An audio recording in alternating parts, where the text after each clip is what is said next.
Sí, terminamos la unidad 5, ahora arrancaríamos la 6. Perdón, no te escuché lo último. ¿Quién era hablado, Joaquín? ¿Qué me decías de la unidad 5? Que sí, terminamos la unidad 5 y creo que ahora arrancaríamos la 6. Sí, bueno, esa era la idea, pero yo quería ver si habían terminado, si había algunas dudas, si yo sé que están, no sé ustedes, pero en particular ustedes saben que estoy en otra comisión y los chicos me dicen que mañana tenían un examen, creo que de derecho, después la semana que viene me dijeron que tienen de sociales, qué sé yo, bueno, están ahí a full. No, yo les hacía esta pregunta porque si había dudas en la unidad 5, no solamente en cuanto a los temas, me refiero a los temas esenciales que están ahí de influencia, motivación y liderazgo y las teorías de cada de motivación y liderazgo, sino si pudieron,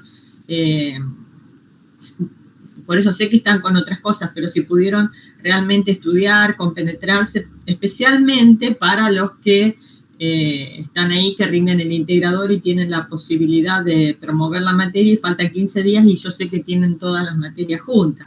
Por eso, bueno, quería ver si se había comprendido eso, si se quedó alguna cuestión, si pudieron establecer relaciones, más que nada, saben que en las preguntas de integradores hay preguntas, bueno, de vinculación, de interrelación, de explicación, de desarrollo. Así que, bueno, y en la pregunta era concretamente si querían repasar temas de las 5 o si están o quieren que arranquemos con las 6 y después, en todo caso, la semana que viene, porque la 6 es una unidad corta dentro de todo, la más cortita, así que podemos desarrollarla tranquilamente. Y si no, bueno, yo empiezo con las 6 y en todo caso, después tendríamos clase el lunes nuevamente. Bueno, me dicen qué cosas quedaron, por si están leyendo o no. ¿Les parece bien? Arrancamos con las 6. Si no hay preguntas, nada. Bueno. Retomando y enganchando para vincular, cuando por allá comenzamos a ver la materia, habíamos hablado, ¿se acuerdan de las funciones administrativas básicas o las funciones del directivo, del dirigente, ya sea el dirigente que podía ocupar distintos niveles en la organización? ¿Se acuerdan que habíamos visto el gerente, la definición de gerente, y que había gerentes de distintos niveles? Este directivo o gerente tenía o desempeñaba determinadas funciones. Sí, Micaela, decime. Mica. No, profe, perdón, se me levantó solita, perdón. Bueno, estás dormida todavía, ¿eh? Estás dormida. Bueno, entonces que el directivo desempeñaba funciones administrativas básicas, como eran la planificación, la organización, dirección y el control. Y estas funciones no eran independientes unas de otras, o sea que el directivo permanentemente realizaba estas funciones. Allí hablábamos de proceso administrativo. Y nosotros, a través del recorrido del programa, fuimos viendo, desmenuzando cada una de estas funciones para analizarlas en profundidad. Por eso, en la unidad 3 hablamos de planificación, en la unidad 4 hablamos de organización, cuando hicimos referencia al diseño estructural, las estructuras, los organigramas, la representación gráfica de la estructura.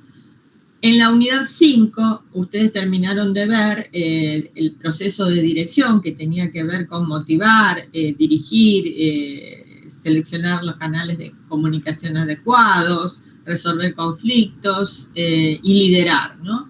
Y habían visto todas esas cosas. Y ahora vamos a la última burbuja, que tiene que ver con la última función administrativa, que es la función de control.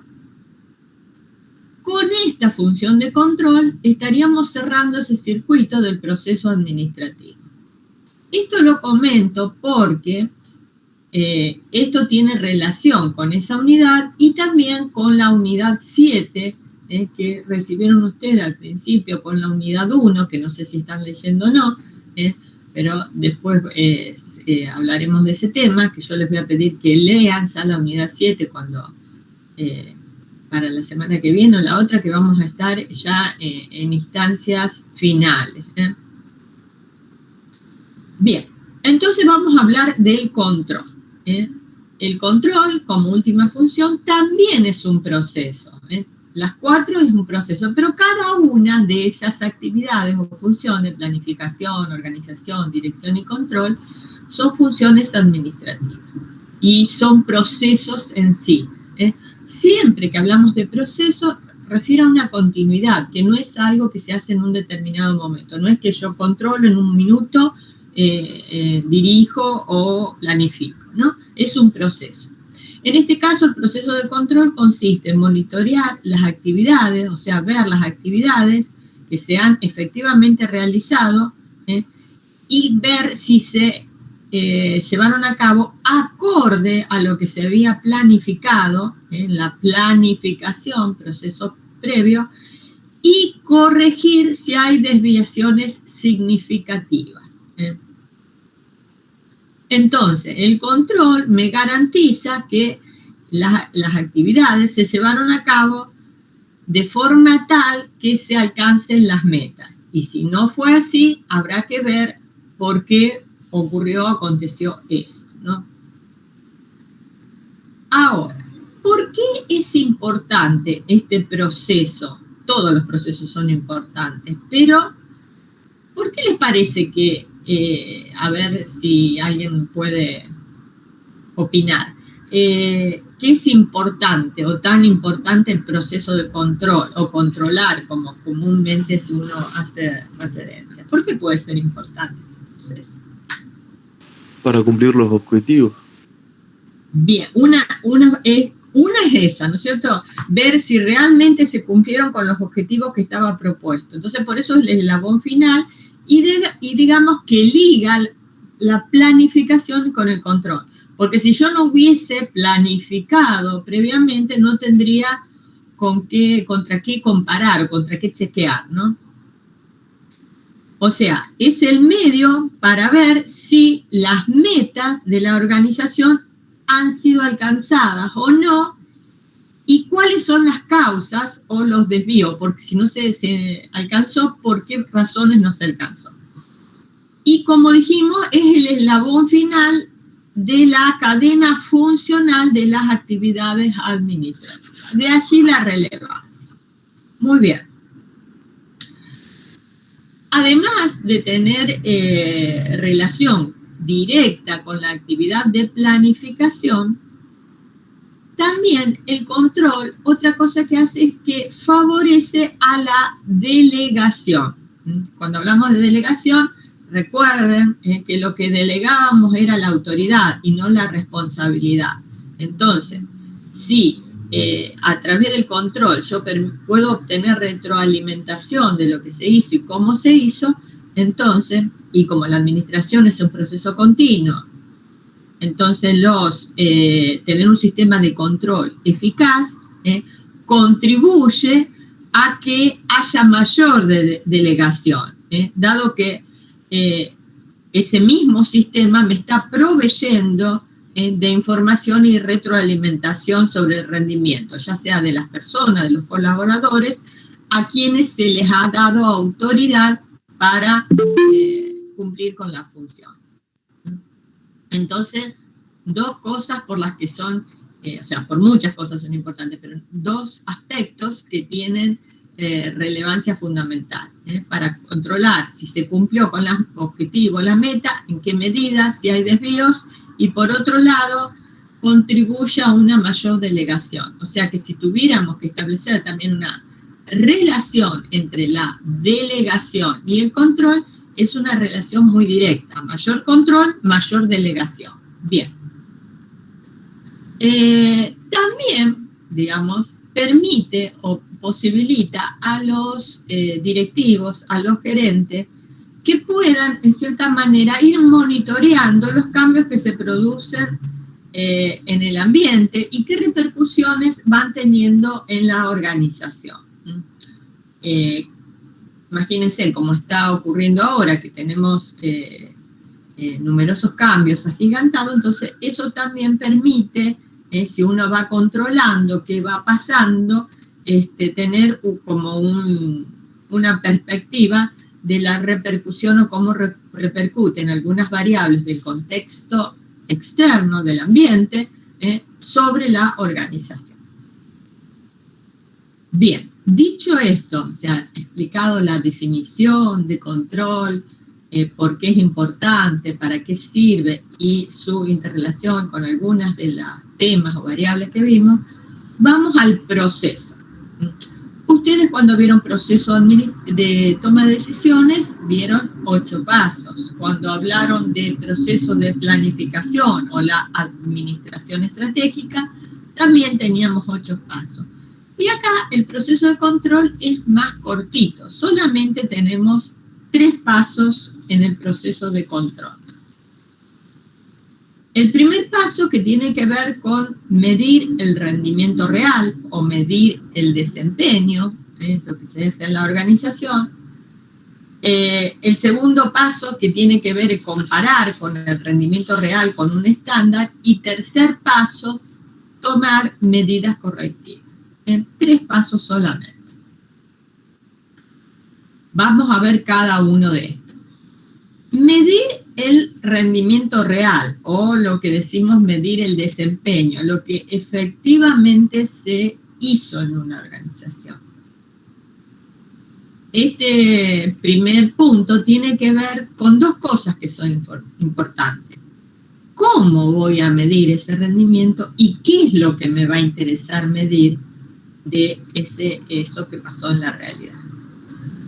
Si yo me pregunto en cómo se realiza la medición del rendimiento real,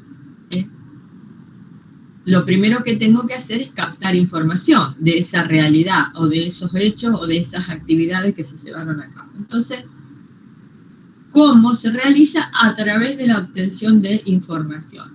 ¿Y cómo obtengo esa información? Esa información se puede obtener de diversas maneras, a través de diversos instrumentos, digamos. Y cada uno de los instrumentos tiene sus ventajas y sus desventajas, o digamos sus pros y sus contras. Yo puedo tomar conocimiento a través de una información personal, o sea, me voy al lugar donde está trabajando una persona y obtengo información personal porque veo en forma directa el desempeño que está haciendo, cómo está trabajando esa persona. Eso tiene la ventaja que yo tengo información de primera mano, digamos. Voy, veo y observo directamente. Pero tiene desventaja que está sujeta también a sesgos personales. Lo que puede ver un gerente, tal vez si va otra persona, puede tener una apreciación distinta. Además, si fuese que uno tiene que corroborar todo a través de la información personal, por un lado perdería mucho tiempo, lo que sería costoso, y por otro lado, hasta podría verse mal en cierta intromisión. Hay personas que no les gusta que esté encima, digamos, viendo lo que está haciendo. Después hay otras formas de obtener información. Por ejemplo, la información estadística, a través de diagramas, cuadros, gráficos, representaciones, que por ahí tiene la ventaja de que son fáciles de visualizar, pueden resultar eficaces a lo mejor para tener algún tipo de establecer relaciones, pero me da una información a veces limitada. Es como si nosotros tomáramos un ejemplo, ¿no? Un índice de inflación hoy con respecto a noviembre del año pasado, supongamos, ¿no? O que quisiéramos medir, qué sé yo, como ahora está la fiebre del dólar, medir la cotización del dólar hoy y lo que estaba a principio de año. Y bueno, fácilmente vemos cuánto aumentó, cuánto disminuyó. Pero ese gráfico me dice que valía 100 pesos, ahora vale 200, pero no me dice cuáles son las causales por las cuales se produjo ese incremento del dólar o la devaluación de nuestro peso. Entonces la información solamente a través de un gráfico estadístico puede estar sesgada o limitada. Otro tema son los informes verbales que uno puede tener, qué sé yo, a través de una conferencia, a través de una reunión, incluso de una llamada telefónica. Y tiene las ventajas y las desventajas casi como como la información personal, ¿no? La observación personal, que puede estar sesgada por la comunicación de las personas, pero por otro lado, esa información también es verbal y no queda registro, no queda documentación para referencia futura. Distinto es lo que ocurre con informes escritos, donde son más fáciles, tiene la ventaja que se pueden guardar, sirven como punto de referencia, pero tiene la gran desventaja de que son más lentos, digamos, porque hay que confeccionarlos, escribirlos, y también requieren más costo, porque alguien los tiene que elaborar. Bueno, cada una de estas fuentes de información, a veces también más novedosos son las grabaciones que se utilizan, las cámaras que se ponen, por ejemplo en los bancos, donde hay cámaras que se tienen o registraciones en microchip de los cheques depositados y demás. Bueno, cada una de estas herramientas para obtener información tienen fortalezas y debilidades. Entonces, ¿cuál voy a usar? Y depende de qué tipo de información quiera tener. Por ahí hay que utilizar una combinación de fuentes que me aumenta la posibilidad de tener mayor información y que esa información sea confiable. Depende en cada caso. Lo que es importante es conocer que hay herramientas para obtener información. Y cuando se necesita obtener una información, uno tiene que saber qué tipo de instrumento va a utilizar. Entonces, eso tiene que ver con cómo obtenemos información. La segunda gran cuestión es qué voy a medir. A que a veces es más importante el proceso de control en sí que la forma en cómo hacemos esa medición. Todos los gerentes realizan distintas actividades y tienen que controlar generalmente el trabajo de subordinados o colaboradores que a veces quieren medir qué es lo que se hace en un determinado sector o área de la empresa.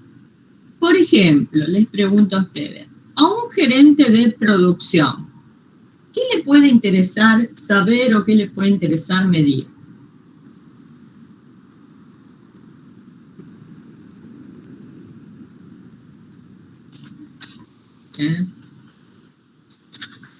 El área productiva, ¿qué le puede interesar conocer?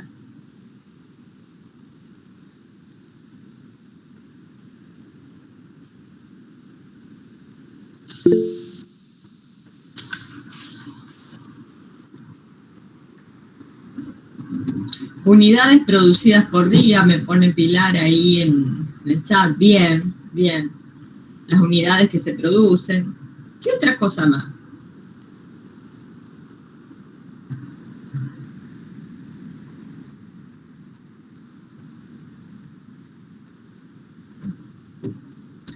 La unidad que se produce ya puse por día.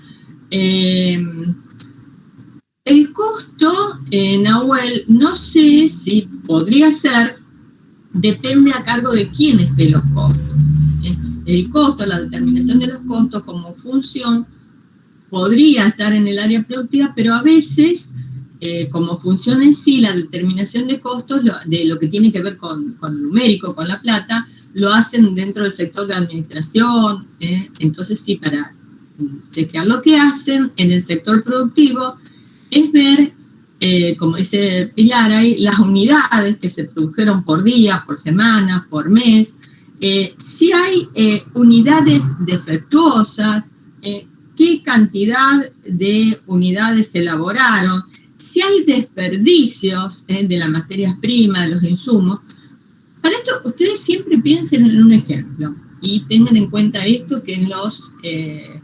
bueno, ustedes ya rindieron el parcial y a algunos les tocó ejemplos, otros no.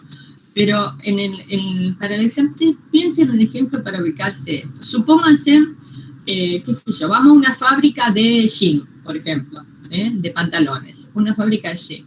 Y bueno, están en el área productiva, entonces, bueno, ¿cuántos jeans se produjeron en el día o en una semana o lo que fuere? El parámetro que se quiera establecer. ¿Qué cantidad de prendas pudieron resultar defectuosas? En las que después se mandan a veces como a la venta como segundas marcas o material justamente defectuoso. Si hubo desperdicios, por ejemplo, de telas, si se cortaron mal las prendas, si se confeccionaron mal, o desperdicio de otros insumos, qué sé yo, hilos, cierres, bueno, lo que se utilice para producir eso. Bien, todas esas cosas, entre otras, son aspectos que le interesaría medir a un gerente de producción. Entonces, en función de eso, tendría que pensar en cómo va a medir o cómo va a obtener esa información. Bien, si fuese el gerente o el jefe de comercialización o de marketing, el gerente de ese área, ¿qué le puede interesar a esta persona medir?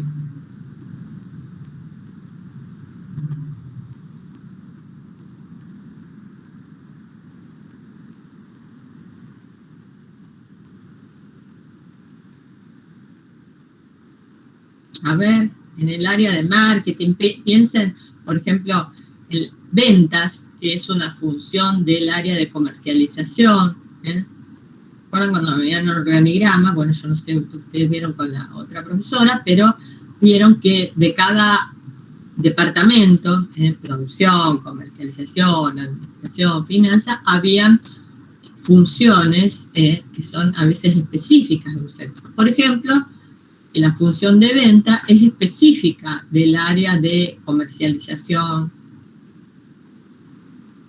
¿Qué cosas le puede interesar al gerente de marketing o de comercialización medir? Por ejemplo, ¿no es cierto? Si se incrementa, ¿qué cantidad de ventas hubo para después? Primero, ¿qué cantidad, no? Para después comparar si se incrementaron o no se incrementaron. Por ahí le puede interesar conocer si hay mercado cautivo, o sea que si se puede vender más en otro mercado que no fue visitado, no tenido en cuenta, no se lo consideró como una segmentación del mercado. A lo mejor el valor de venta promedio en el mes, o sea, cuánto se vendió en un mes para después comparar, por ejemplo, supongamos cuánto se vendió en octubre para comparar con otro mes.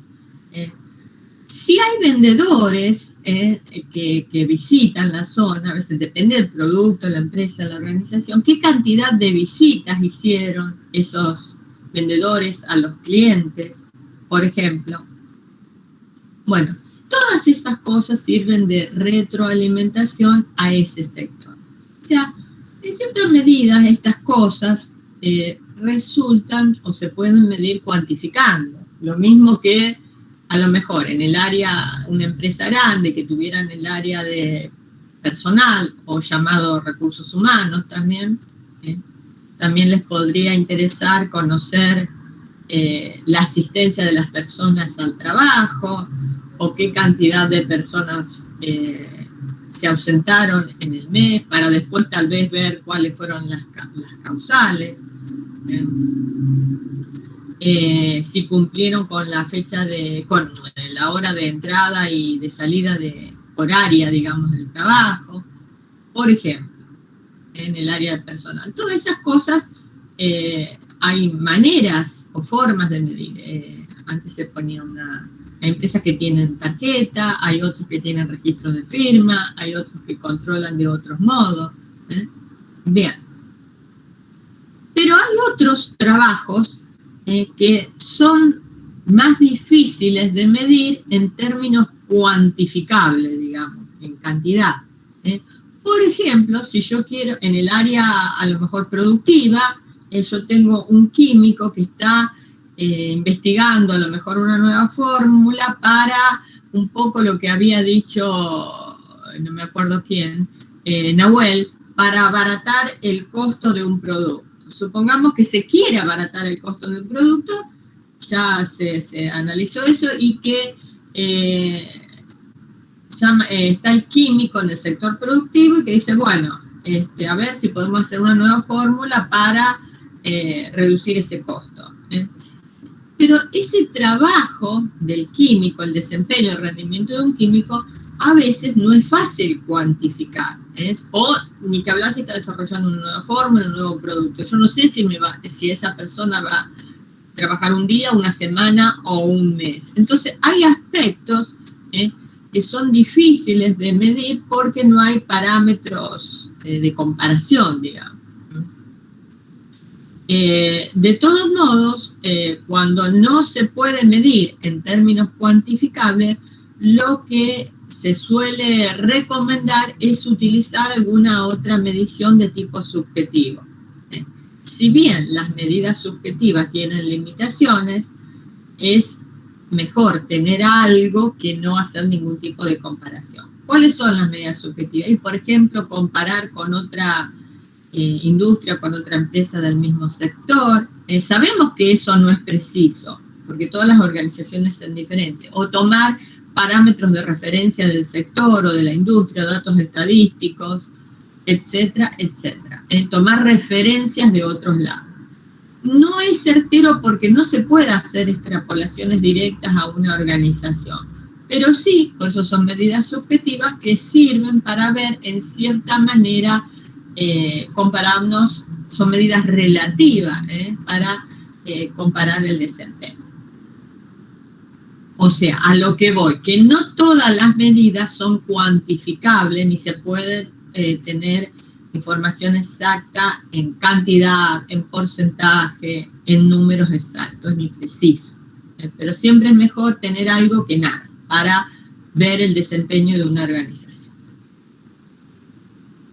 El segundo paso del proceso de control es comparar ese rendimiento real que medí previamente con el estándar. El estándar es el que, llamado así, se define en la parte de planificación, en el proceso de planificación que fue previo. O sea, lo que se hace es comparar los resultados reales que yo mido con las metas o criterios previamente establecidas en la planificación. Y allí también es importante determinar el rango de variación aceptable. Por ejemplo, qué sé yo, si yo dijera quiero producir 1000 unidades con un rango de variación del 10%. ¿Qué quiere decir? Que el 10% de 1000 es 100, ¿no? Entonces yo digo, bueno, acepto si produje 1000 o 900 o 1100 como aceptable dentro del rango de variación. Ahora, si yo en vez de producir 900, 950 o 1000, produje 800, ahí tengo que evidencio que hay una variación no aceptable que se considera significativa y que requiere la atención del gerente. Entonces ahí pasamos al tercer paso, que es tomar medidas correctivas, o sea, corregir. Para tomar medidas correctivas, los gerentes, los directivos tienen que tomar decisiones, o sea, emprender una acción administrativa. Esa decisión se traduzca en una acción. Y para eso pueden elegir 3 alternativas posibles.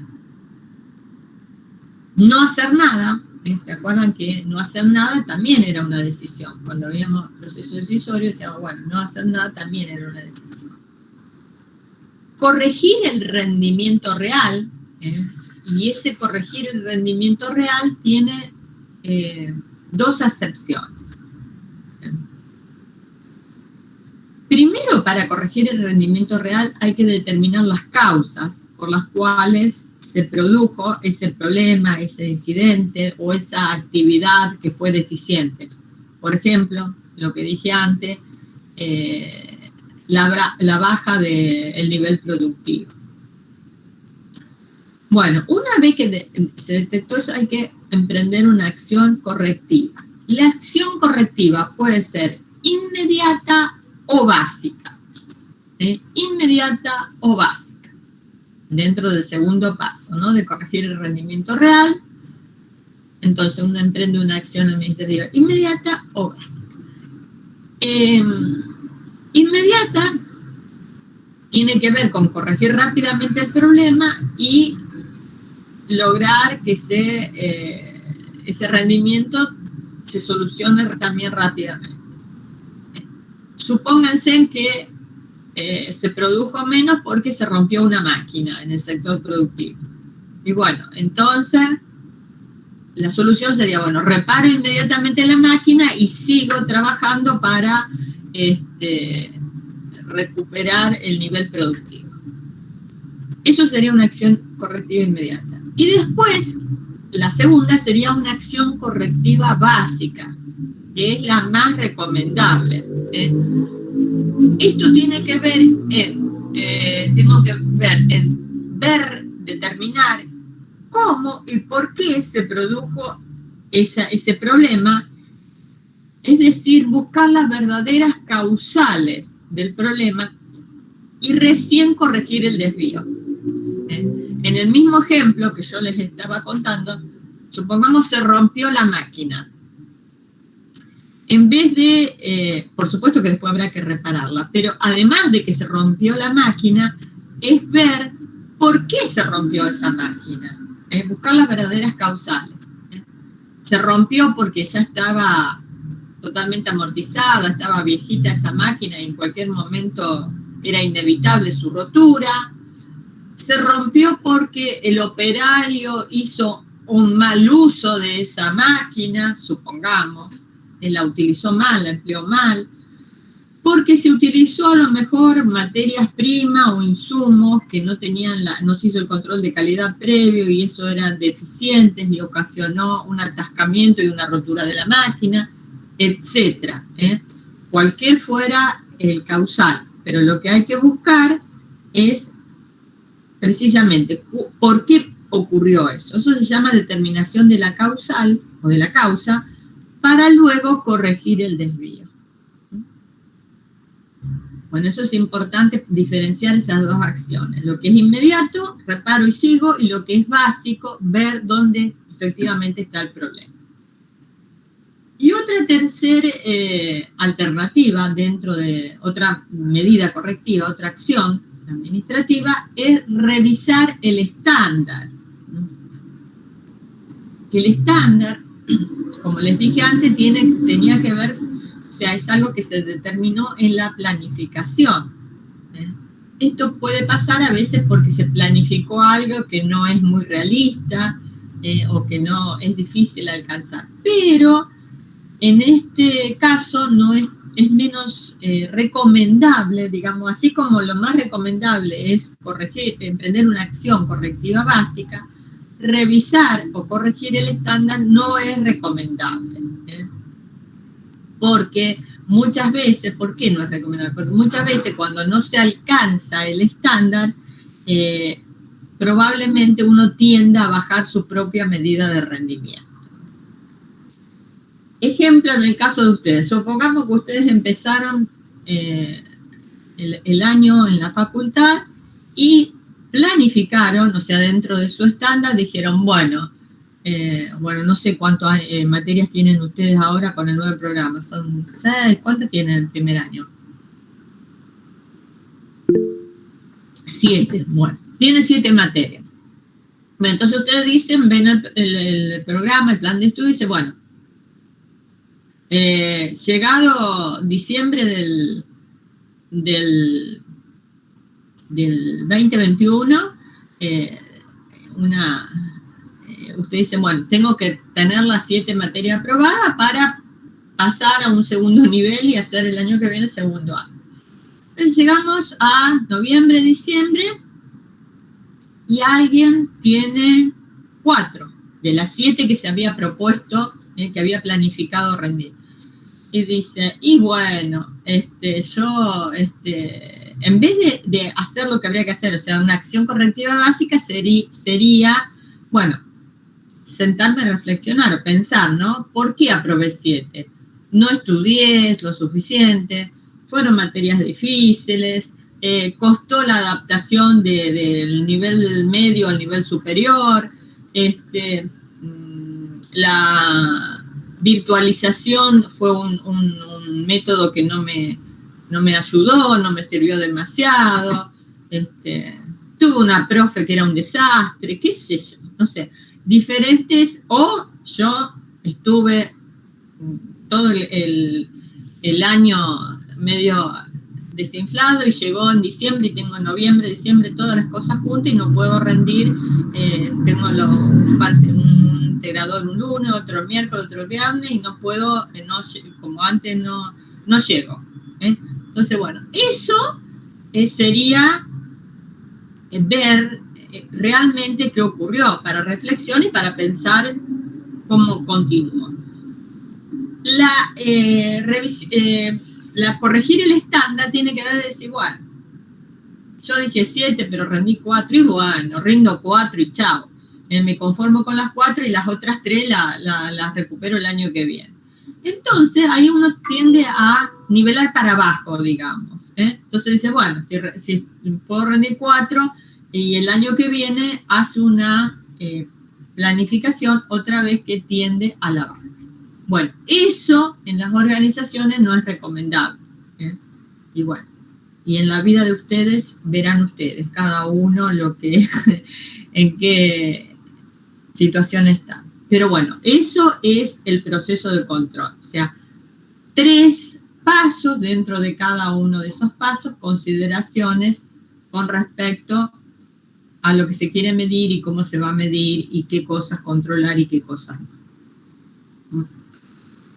¿Estamos hasta acá? ¿Se entendió? El control, el proceso, ejemplo. ¿Preguntas? ¿Dudas?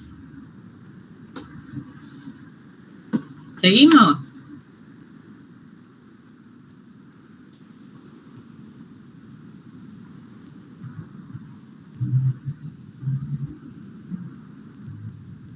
Hola, ¿están ahí? Bueno, sí, seguimos.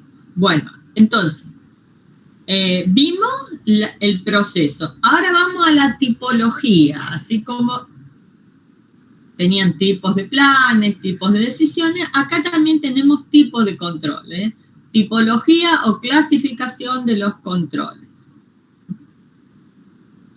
Y acá tenemos distintas clasificaciones que apuntan a distintas cosas, distintos propósitos. Una primera clasificación tiene que ver con el momento en el cual se realiza el control. Por ejemplo, hay 3 tipos de controles según el momento. El control preventivo o previo a la acción, el control concurrente, que se realiza al mismo tiempo que se realiza la actividad que se va desarrollando, y el control correctivo. Esos 3 tienen que ver con el momento en que se realiza el control. El control preventivo o anterior a la acción, justamente, como su palabra lo dice, intenta prevenir, porque la acción administrativa se realiza antes que se presente el problema. O sea, es un control que dice, tiende hacia el futuro porque apunta a evitar problemas o inconvenientes, ¿no? El ejemplo típico que aparece en todos los libros es el control o programas de mantenimiento que se realizan a los aviones. Eso se hace y se tiene que hacer antes de emprender un vuelo, por ejemplo. Después ya sería tarde, ¿no? Bueno, ese es el control preventivo, se hace control del mantenimiento de los aviones, que tenga combustible y demás, etcétera, antes que despegue. Es un control previo para evitar accidentes. El control concurrente se realiza a medida que una actividad se va desarrollando. O sea, va corrigiendo problemas a medida que esto se presenta. Por ejemplo, un superior que está observando a un subordinado, ¿se acuerdan la supervisión directa? Uno de los mecanismos de coordinación que nos hablaba Misber, para ir diciéndole dónde hay un inconveniente o un problema, para mejorar el proceso productivo. Pero también, supónganse, cuando ustedes están escribiendo en la compu, en Word, y por ahí les aparece una palabrita subrayada en rojo o les marca error. Es un control concurrente, o sea, a medida que uno va desarrollando la actividad, me está indicando que hay un error o una falla. Y por último, dentro del control según el momento en el cual se realiza, tenemos el control correctivo o posterior a la acción. Es el que se efectúa después que la acción se realizó. Y se basa en la retroalimentación de información. La desventaja que tiene este tipo de control es que el gerente recibe la información cuando el daño o el problema ya aconteció. Por ejemplo, si yo tengo una declaración financiera que tuve o una liquidación que me dice que en el mes de octubre, financiera sería en pesos, pero, o si no, que me dicen que bueno, que en el mes de octubre las ventas disminuyeron mucho. Yo tengo ese informe el 5 de noviembre. Ya eso ya ocurrió. No puedo revertir esa situación si en octubre vendí poco. Pero ¿para qué me sirve esa información? ¿Qué les parece? ¿Para qué me sirve saber que en octubre mis ventas bajaron? Exactamente, para ver si repunto en noviembre y diciembre, para ver qué puedo hacer. Y ahí también, gracias Josefina, tendría que estar viendo qué pasó. Fíjense, qué pasó en octubre, por qué vendí menos. Y ahí es importante también ver las verdaderas causales, porque yo puedo decir y achancharme, decir, bueno, vendí menos porque la situación es difícil, porque tenemos una devaluación en el país, la gente no tiene plata, etcétera, etcétera. Pero también hay que estar atentos, porque puede ser que mi empresa bajó el nivel productivo, o que incrementé los precios, o que mi producto no es de la calidad suficiente, o que cambió la estrategia de la competencia, entonces todo lo que yo venía vendiendo, no vendo yo, pero vende el competidor. Entonces, son como alertas que el gerente tiene que estar atento. Para eso, prestar atención. Bien, una segunda clasificación de los controles es el objeto al cual apunta, o sea, en dónde pongo el foco, la atención. Y ahí también hay 3 tipos de clasificaciones de control. El control del mercado, el control burocrático y el control de clan. Que el foco está, el control del mercado hacia el exterior, hacia afuera, el control burocrático hacia adentro y el control de clan enfoca en la cultura organizacional.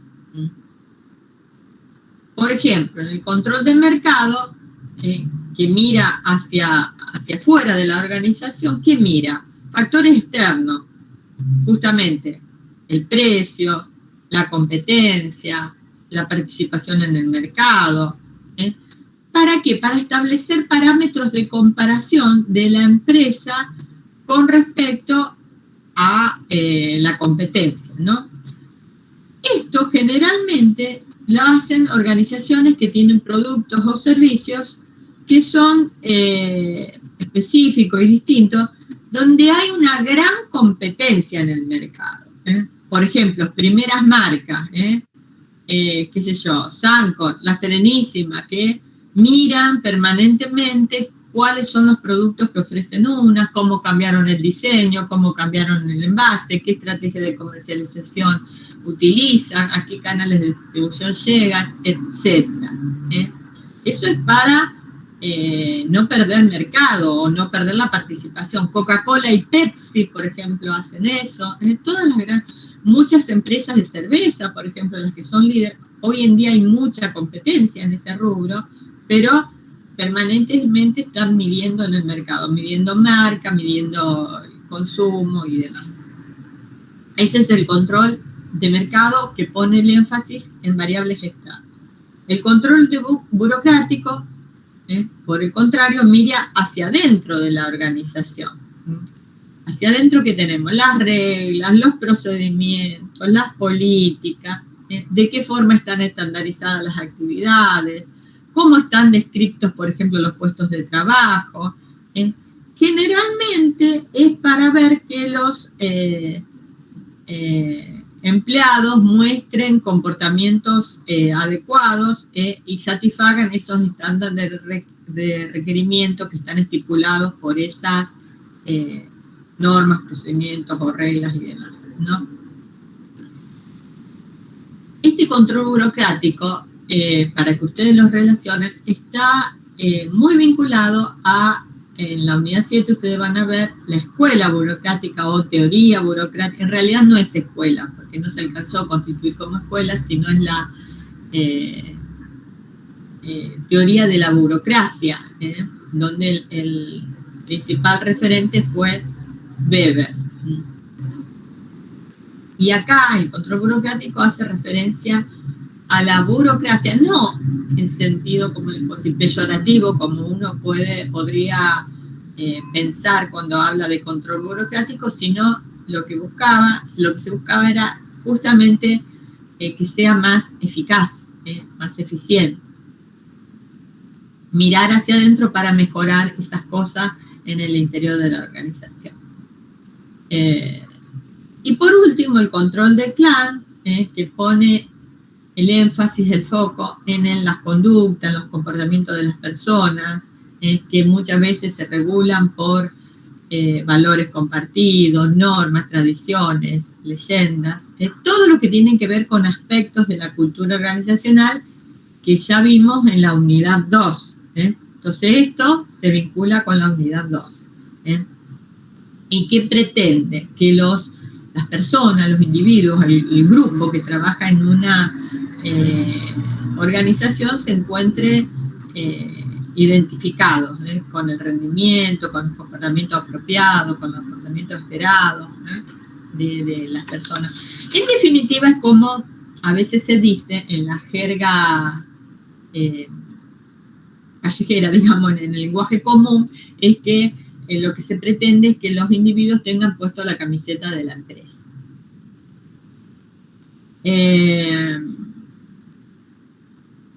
Bueno, es importante que cuando los directivos diseñan su sistema de control, no utilicen un solo tipo de control. En general aplican una combinación. Tampoco quiere decir que utilicen todos los controles, porque sería muy costoso. Sí hay que diseñar un sistema de control apropiado. Lo que yo digo, ni muy, ni tan. Porque recuerden esos dos conceptos que también teníamos por allá en la unidad 1, el de eficacia y eficiencia. Que no vaya en desmedro de excesivos costos o de que los sistemas que se establecen no sean eficaces, o sea que no se pueda hacer bien las cosas. El hacer bien con el costo que tiene, ¿no? Bien. Después, otra clasificación. ¿Estamos hasta acá? Porque por ahí siento que yo sigo hablando como loro y no sé si ¿estamos? ¿Preguntas? ¿Dudas?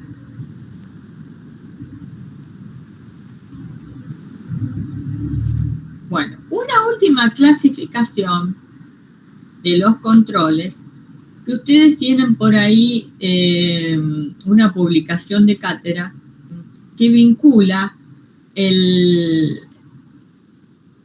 control con los niveles de la organización o también el control con la estructura, suele decirse, de la organización, con la estructura organizacional. Bueno, eso después ustedes leen, tienen muchos ejemplos ahí, pero yo les comento para que se entienda esa publicación. Cuando arrancamos por allá la unidad 1, ¿se acuerdan que hablábamos de la pirámide organizacional? ¿Recuerdan? Después también se habló de en Misber retoma ese concepto. La pirámide organizacional, que en esa pirámide hacíamos referencia a niveles, ¿recuerdan? Nivel operativo, nivel administrativo o nivel medio en palabra de Misber, y el nivel político o cumbre estratégica. Bien. Esos tres niveles, por más que en el nivel medio a veces teníamos gerentes de primer nivel y segundo nivel, cuando hablábamos de los niveles de supervisión, capataces, por ejemplo, los supervisores, y el nivel gerencial, como las gerencias de área o gerentes de área, ¿no? Bueno.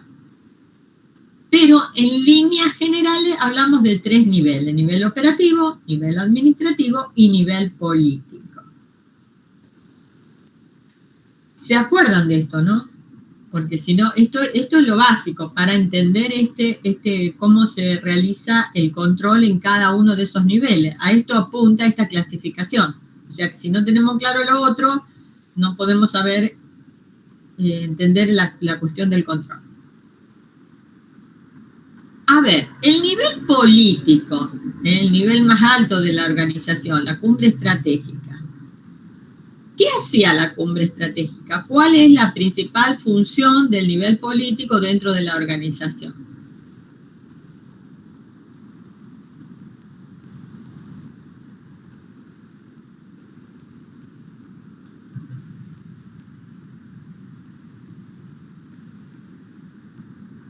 Puede ser dirigir y coordinar las acciones de los demás niveles.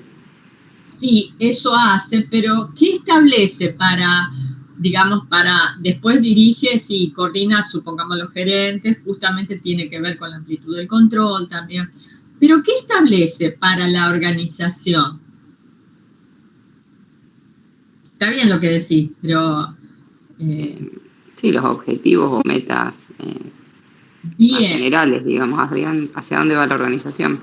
Bien, establecía justamente las políticas y los objetivos globales de la organización, que tenía que ver también, ¿se acuerdan? Con vinculado al planeamiento estratégico, también, preguntas que se pueden vincular, ¿no? Pero lo más global que comprometía a toda la organización, los objetivos, las políticas, todo eso lo establece la cumbre estratégica, eso es específico, así como se establece la misión y la visión, ¿se acuerdan? De la organización. Eso es prioritario o le incumbe al nivel político. Entonces, el primer control vinculado a eso es el control político, que va a tener a su cargo de ver si se cumplieron o no con esos objetivos globales que se establecieron en ese nivel y en qué medida se cumplieron. Porque puede ser que no es que no se alcanzó, sino que se alcanzó, pero en un porcentaje menor, no lo que hubiese estado planificado. Bueno, muy bien. Ese sería el nivel político que se corresponde con el control político. El nivel que le sigue es el nivel administrativo, y ahí lo que se hace es un control de gestión. Se llama control de gestión a nivel administrativo. En ese nivel, ¿qué pasa? Esos objetivos globales que había establecido el nivel político se traducen en planes u objetivos de menor cuantía, digamos, más pequeños, objetivos específicos para cada una de esas áreas organizacionales. O sea, los objetivos grandes se traducen en planes y a través del cual la gestión de los distintos gerentes tendrá que ver, asegurarse, por ejemplo, que los recursos que obtienen son usados efectivamente, eficientemente para lograr los objetivos de la organización, porque tienen que ser congruentes con los objetivos globales. Y ahí se corresponde con ese control de gestión, donde arriba teníamos los planes estratégicos y ahí tenemos planes operacionales. Y también, para ver si se alcanzaron esos aspectos administrativos y operativos de la organización y en qué medida se cumplieron. Por ejemplo, un control presupuestario en el área de administración, supongamos que haya un presupuesto para producción, de materias primas, de insumos, materiales, bueno, para ver si efectivamente se consumieron esos recursos y así se asignaron correctamente. Y por último tenemos el nivel operativo, que se corresponde ahí sí con un control operativo, donde esos planes de más nivel se transforman directamente en instrucciones precisas, procedimientos, reglas que se van bajando para cumplir con los objetivos, ¿no? Porque hay una jerarquía, por eso yo les remití antes a la pirámide organizacional, para que ustedes ubiquen qué se hace en cada uno de los niveles, que ya lo habíamos visto, y entonces después hay que controlar a cada uno de esos niveles el cumplimiento de estas cosas. Generalmente acá las decisiones al nivel operativo eran más programadas, más estaban asignadas a tareas más específicas, ¿no? Por ejemplo, controlar, alguien en el sector administrativo se encarga de liquidar los sueldos en el sector de recursos humanos. Entonces, bueno, controlar si efectivamente se liquidaron bien los sueldos. Alguien a lo mejor en el sector productivo está encargado de las existencias de materias primas o productos terminados. Entonces, bueno, ver si realmente controlar si eso está bien llevado a cabo. Bueno, eso es una publicación de Cátedra, donde ustedes tienen otros ejemplos.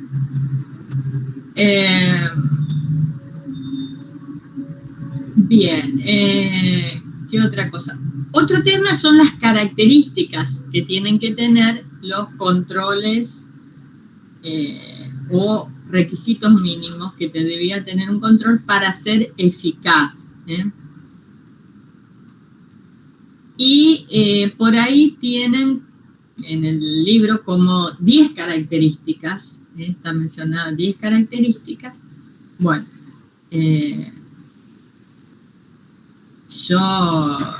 eso también es importante, por lo menos que sepan poder desarrollar 5, por lo menos que puedan desarrollarlo para un examen, que lo entiendan.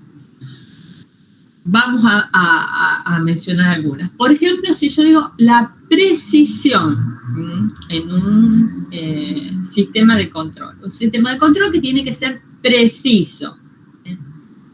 Eso quiere decir que sea digno de confianza, que me proporciones datos que sean válidos y esa validez está ligada también un poco que sean objetivos, no que sean subjetivo para cada persona.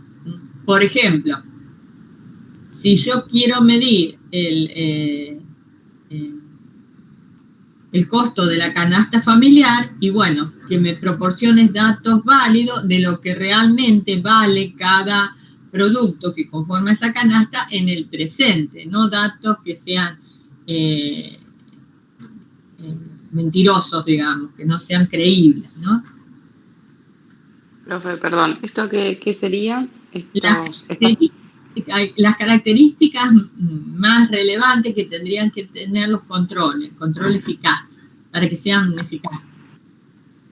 Gracias. Por ejemplo, que sea preciso. Si vos querés evaluar algo con confianza hoy, y bueno, si te pasan un dato de un mes atrás, no te sirve, porque está desvirtuado por la inflación. ¿Se acuerdan cuando hace unos años se decía que el INDEC a nivel nacional que no proporcionaba datos verídicos? Entonces, bueno, si no me proporciona datos verídicos, no me sirve para medir nada, digamos. Otra cuestión es que sea oportuno. O sea, oportuno es que tiene que estar en el momento que yo los necesito. Una información, por más que sea fidedigna, o sea, que sea de confianza, pero si llegó tarde es obsoleta. Si yo tengo que hacer una inversión hoy, por ejemplo, una empresa que tiene que invertir en un banco, bueno, tiene que tener todas las variables de la cartera de inversión, tasa de interés, riesgo, costo y todo, hoy. Del mes pasado ya no me sirve, no es oportuna, no quiere decir que no sea, que sea mentirosa, pero no es oportuna, no sirve tampoco. Otro aspecto, por ejemplo, siempre es la economía o los costos. Todo sistema de control tiene que justificar los beneficios que aporta en relación con los costos que ocasiona, digamos. O sea que el costo de control debe ser adecuado a lo que se controla. Yo no puedo controlar una cosa que me resulte más costoso que la información que me está proporcionando. Otra característica es la flexibilidad. Esto es lo mismo que con los planes. O sea, que tiene que ser capaz de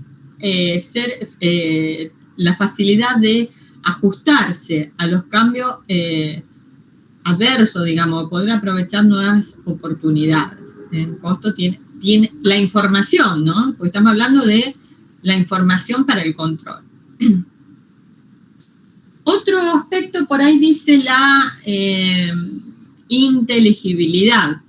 Tienen ustedes ahí, pero eso tiene que ver con que sean claros, digamos, que sean comprensibles también, ¿no? Sean comprensibles por los usuarios. Podríamos decir comprensibilidad para que sea más fácil que la inteligibilidad. ¿Por qué? Porque un sistema de control que sea muy sofisticado o que difícil de entender por las personas que incluso que trabajan, pueden ser mal aplicados o incluso ni se los tiene en cuenta, se los ignora porque no se comprende lo que quiere decir. Que sean razonables también, que sean razonables tiene que ver con algo que es susceptible de alcanzarse. Uno no puede pensar en algo que sea muy, muy ambicioso, que no se pueda alcanzar, porque eso produce desmotivación.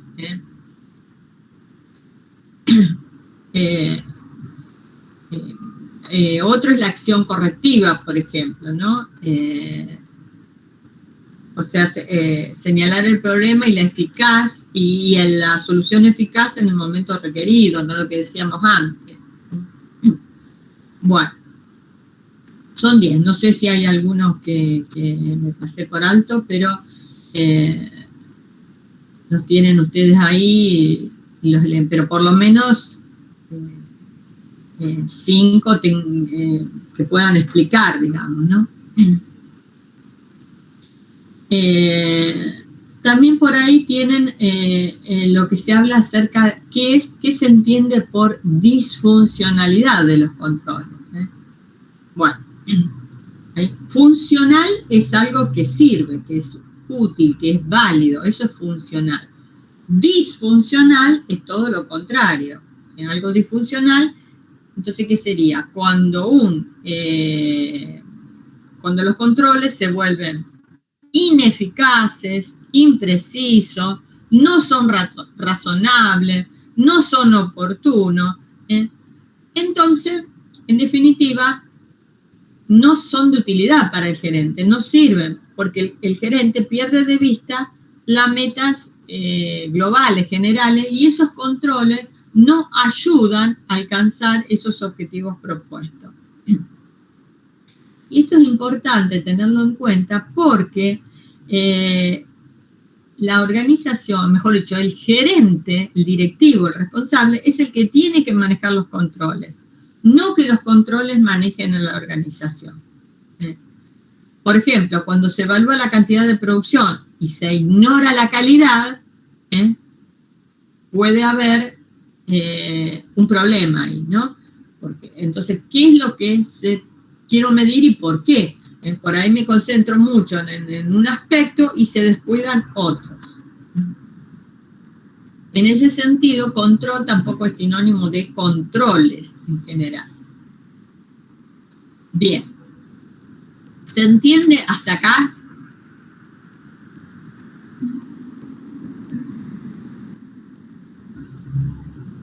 ¿Están cansados? Sí, profe, se entiende. Bueno. Yo no sé si están cansados, no lo veo, si están podridos de escucharme. Yo me siento que estoy hablando sola.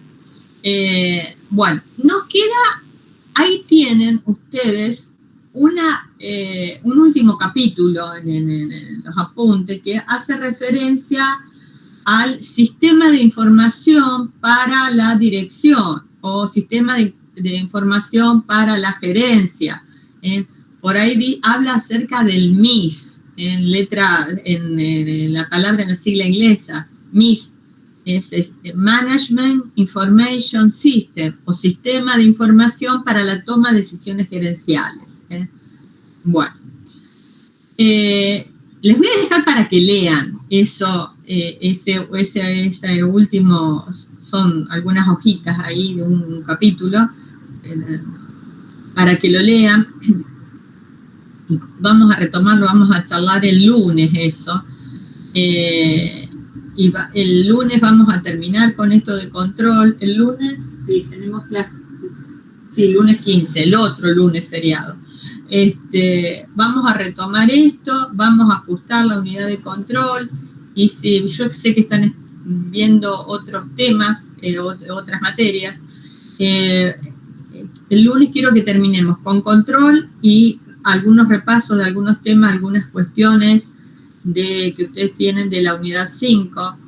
Insisto sobre esto porque son temas que ustedes no lo están leyendo demasiado porque están viendo otras materias, y yo, hablando con los chicos, estuvimos sacando algunas cosas con los chicos de la otra comisión me refiero, y después, cuando yo hice preguntas, no podían respondérmela. Entonces, bueno, algunas debilidades, cosas que faltan ajustar. Entonces, el lunes vamos a estar cerrando la unidad la 6, con esta última, es cortito lo que falta, 10 minutos lo vemos. Preguntas de la unidad 6 y 5, y después, ¿cuándo tenemos clase? El jueves, otra vez, para estar viendo la unidad 7, que es la última que se las voy a pedir a ustedes. Ustedes el jueves ya 18 no tienen ningún parcial, nada, ¿no? Bueno. No. Bueno, y para el jueves 18 podrán leer la unidad 7, para que me cuenten ustedes, que es la última.